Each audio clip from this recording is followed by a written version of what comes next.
Samantala, may napili ng susunod na PNP chief si Pangulong Bongbong Marcos. Detalye po tayo sa ulat on the spot ni June Veneracion. June? Kung sino yan, Connie, malalaman daw ng publiko sa susunod na 2 linggo, sabi ni Interior and Local Government Secretary John Vic Remulla.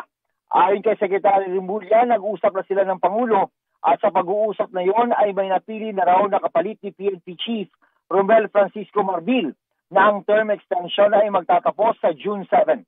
Sabi ni Remulla, excellent choice, very qualified at merong good track record ang uupong 31st PNP Chief. Hintayin na lang daw ang gagawing anunsyo ng Pangulo. Mangyayari ang palitan sa PNP sa gitna ng mga gagawing pagbabago sa paglaban sa kriminalidad.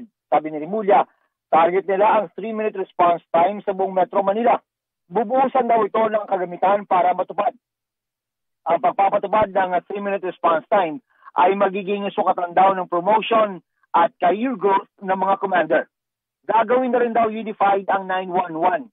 Tatanggalin na raw ang iba't ibang emergency hotline ng mga local government unit para iisang 911 na lang ang tatawagan ng publiko. Ang rollout ng Unified 911 ay gagawin sa July sa Metro Manila, Region 7, 1 at Bangsamoro Autonomous Region. Kailangan daw maramdaman ng publiko na ligtas sila dahil yun ang pinakamahalagang sukatan kung epektibo ang ginagawa ng mga polis at hindi ang mga numero tungkol sa crime solution. Balik sa Connie. Maraming salamat, June Veneracion.